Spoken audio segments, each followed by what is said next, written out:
quite a few friends of mine recently going through a divorce or about to, and this is the advice I've given them that I kind of wish I knew.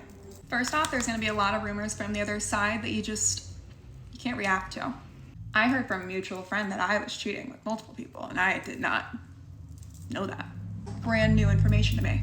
The other thing I tell them is you will get an apology. You're not going to get it when you want it though.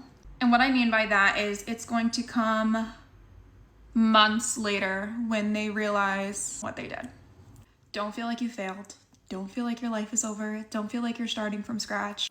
Like if somebody told me how happy I was going to be a year from leaving, I would have left so much sooner. You develop this sense of like invincibility that nobody can ever shatter you like that again. I've said a few times, it's like going numb, but in the best way possible, because you can still be happy and empathetic for the people you care about, but you will never have that night of screaming, crying, throwing up like you did. My biggest piece of advice though, get a good therapist. Oh my goodness. Get a good therapist. This is grieving a death. Whether you look at it as the death of a relationship of nearly a decade or the death of somebody that you thought you knew, get a good therapist to navigate this because it's unlike anything else. At first, I felt liberated, I felt free, I felt great. And then reality set in and the anxiety set in, and then I couldn't sleep in my own bed. And I slept on the couch for months on end with my rabbit.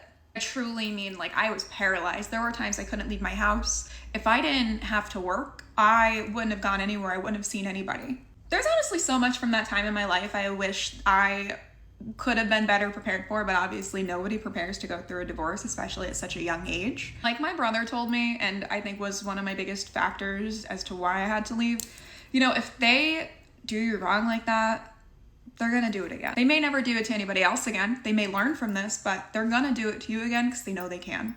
And when Brandon said that, I was like, hate that you're 4 years younger than me and you're right. I'm so glad I listened. I'm so glad I left. I'm glad I did the marriage counseling first. You're gonna be so much happier. You, a year from that point, is unimaginable, and you don't think that kind of content and happiness exists, but you're so much happier.